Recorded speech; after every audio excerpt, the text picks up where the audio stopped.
Hey guys, Panther here, and today we are back with another Reddit series called r/pettyrevenge, where someone gets pranked or annoyed by someone, and then they get revenge in the pettiest way possible. So, if you guys go on to enjoy this video, leave a like, subscribe, and comment your favorite story from this episode. You can even comment your own stories, and if people like them, I may feature them in a future video. Anyways, let's get started. The name of our first story is $13 is your change, literally.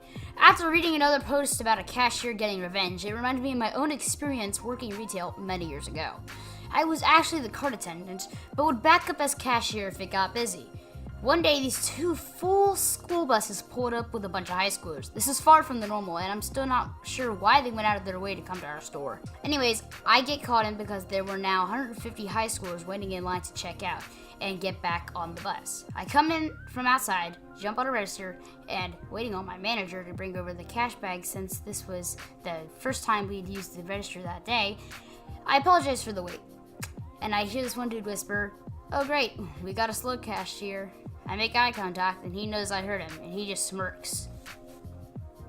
My manager shows up shortly afterwards and hands me the bag, filled with nothing but coins, as the bills are already underneath the removable tray, but they don't need to know that. I started checking people out, and when I finally got to this guy, he was only about third in line. He's paying cash. Everyone else up to this point paid with a card. I rung his crap, and it was something like $7, and he paid with a 20. I proceeded to give him his change in all quarters. He gives me a "Are you serious?" look and asks, "Can I have some bills instead of just quarters?" Me, putting on my fake customer service way, "Sorry, I only have coins right now. You can wait for my manager to come back with the bills if you want, though." He declines, grabs his receipt, and walks towards the door, clearly annoyed that he just got about $13 in quarters. Only then do I pull out the stack of bills from their hiding place and continue checking people out, as normal. I got a few snickers from the group immediately afterwards, but no one sold me out to him when he turned around and said, "What's so funny?" I can imagine how mad he must have been when he found out that the other people after him got bills instead of just coins. Be nice to retail workers, people. They got enough crap to do with it. They don't need your bullcrap commentary on how they can do their jobs. It just depends on this. I mean, I can see how the petty revenge part is already paid in all coins, and I can see how he got mad, but I feel like maybe there was a little bit of overreaction in this one. It could just be my personal opinion, but anyways, on to the next one. This next story is called Postman Edition. So I've been working as a postman for a couple years now, and every so often you meet the people you deliver to.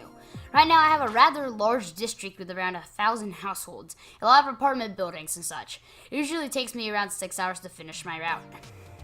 The last couple of weeks have been rough, a lot of delays and a large amount of mail. It makes my job harder, and it results in me working overtime to make sure everyone gets their mail every day.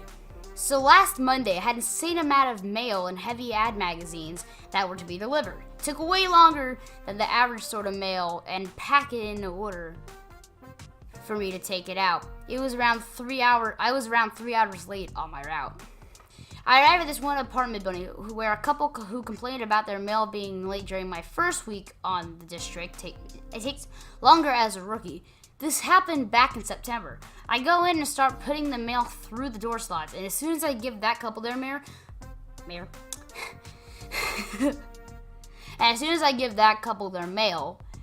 they open the door and hassles me about their mail being late and that I should do a better job. At this point, I've been tearing my butt off all day, being out delivering mail for 7 to 8 hours with only a 20-minute break. Starting at 9 a.m., I was at home at 8:30 p.m. It has calmed down a bit since Monday, and I'm back to my usual 6-hour average. So today, I arrived at the same apartment building, ahead of schedule, rocking a great audiobook. I see that the couple had a package that I have to scan and deliver. Basically, you scan it before going in and mark it as delivered or not delivered. If not delivered, I send it to the place where they can pick it up, in this case the gas station on the same district. No signature needed for these type of packages. You just put it in the mailbox or through the apartment slots if it fits. Now for the revenge. It was a tiny package. It wouldn't have been a problem to put it through their mail slot. However, I think that if they waste my time hassling me about being late, I should waste their time making them walk or drive to the gas station to pick it up on Monday when it arrives there. Have a great weekend, all. Yeah, that was pretty good. That was pretty good revenge. That could have easily fizzled the door. Like, basically what he described, basically what he said at the end is, what he could have, but he didn't. So yeah, pretty good one. But yeah, let's go on to our last one. Sorry if this video is a little short. Our last story is Accidental Hot Fudge Sundae Revenge. Long ago, I worked at a big law firm. It was really horrible, but one time I got some revenge on a co-worker, and it was really satisfying. He was a funny guy, and I actually liked him, but he teased me a lot. The thing was, I was pretty much clueless. Jokes and jabs often went over my head, at least for those critical first few seconds. This guy was very quick. Under the circumstances, I was an irresistible target. The firm had a lot of turnover. I don't know how goodbye parties were handled for attorneys. Support people didn't get to associate with them, but most Fridays there was an ice cream in the lunchroom in the afternoon. That covered all the support people leaving that week. One particular Friday, the guy who bought the ice cream exceeded his brief. The managing partner busted his butt when he found out about it. Rather than getting 5-gallon tubs of ice cream, he splurged for the hot fudge sauce, whipped creams, nuts, and cherries. We could all make our own sundaes. Fortunately, I got to the room too late. The paralegals had already gotten there first. You haven't seen eating until you've seen the venture capital paralegals with free food. They're like piranhas. All the ice cream was gone. Naturally, I was disappointed. I didn't have anyone to complain to, so I just stood around for a few minutes.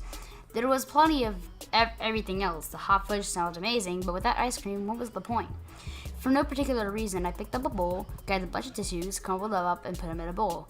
Then, on the whim, I poured the hot fudge and proceeded to make the most delicious looking sundae you've ever seen. Big scoops of tissue, ice cream, globs of delicious hot fudge, lots of whipped cream, and a perfect sprinkling of nuts. Cherry, topped with a cherry. It looked totally real. I think I was vaguely thinking of taking it upstairs and making bitter remarks to my friends. I was just about to leave the lunchroom when the door swung open. My nemesis sailed in and neatly took the sundae out of my hand. And he said, "Thanks, darling," he said.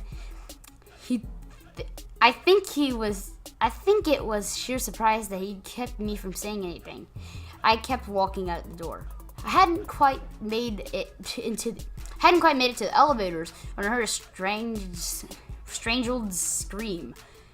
He never mentioned the sundae, but it became a minor legend at the firm. And that, guys, is the end of this video. If you guys did enjoy, make sure you leave a like, subscribe, and comment down below your favorite story from this episode. Comment your own stories, and they can be featured in a future video. But yeah, see you guys later. So long, everybody.